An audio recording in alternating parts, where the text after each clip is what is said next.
Share बाजार की दुनिया अक्सर एक पहेली जैसी लगती है ना।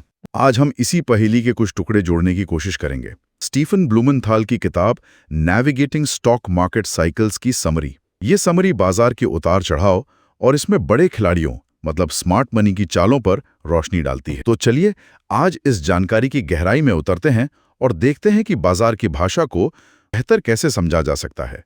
किताब की एक जो दिलचस्प बात मुझे लगी वो ये है कि बाजार कभी सीधी रेखा में नहीं चलता। ये लहरों की तरह ऊपर नीचे होता है और इन लहरों में अक्सर स्मार्ट मनी और डम मनी यानी हम जैसे छोटे निवेशकों के बीच एक तरह का खेल चलता रहता है। बिल्कुल, ये सिर्फ उतार चढ़ाव नहीं है, ये एक सोचा समझा चक्र है, एक पैटर्न है। किताब रिचर्ड वाइकॉफ मेथड का जिक्र करती है जो इसी खेल को समझने में मदद करता है। इसमें देखिए दो मुख्य चरण हैं।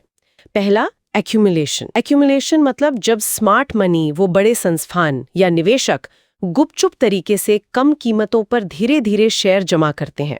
अक्सर ये तब होता है जब बाजार एकदम शांत सा लगता है या डरा हुआ, यानी जब सब बेच रहे होते हैं तब वो खरीद रहे होते हैं। दूसरा चरण है डिस्ट्रीब्यूशन।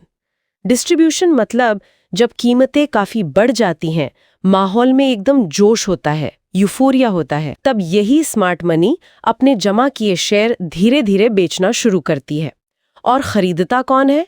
अक्सर छोटे निवेशक जो बढ़ती कीमतों को देखकर आकर्षित होते हैं। उदाहरण के लिए, जैसे अगर कोई स्टॉक लंबे समय तक एक सीमित दायरे में, एक रेंज में घूम रहा है लेकिन उसका वॉल्यूम बढ़ रहा है, तो ये एक्यूमुलेशन का संकेत हो सकता है। स्मार्ट मनी खरीद रही है पर कीमत को ज्यादा बढ़ने नहीं दे रही, धीरे धीरे माल उठा रही है। इसी स्मार्ट मनी की रणनीति से जुड़ा एक और पहलू है जो अक्सर बहुत से छोटे निवेशकों को परेशान करता है, स्टॉप लॉस हंटिंग। कई बार ऐसा लगता है जैसे ही हमारा स्टॉप लॉस हिट हुआ, बाजार वहीं से पलट गया।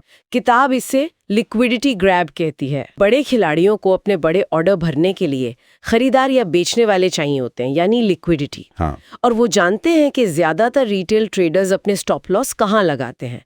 आमतौर पर किसी सपोर्ट या रेजिस्टेंस लेवल के ठीक नीचे या ऊपर। कई बार वो जानबूझकर कीमत को उस स्तर तक धक्का देते हैं ताकि स्टॉप लॉस हिट हो, और जैसे ही वो हिट होते हैं उन्हें अपनी पोजीशन बनाने या काटने के लिए जरूरी लिक्विडिटी मिल जाती है। फिर मार्केट घूम जाता है। किताब का सुझाव है कि अपने स्टॉप लॉस को इन जानी पहचानी जगहों से, मतलब ट्रैपिंग जोन से थोड़ा दूर रखें, थोड़ा बफर दें।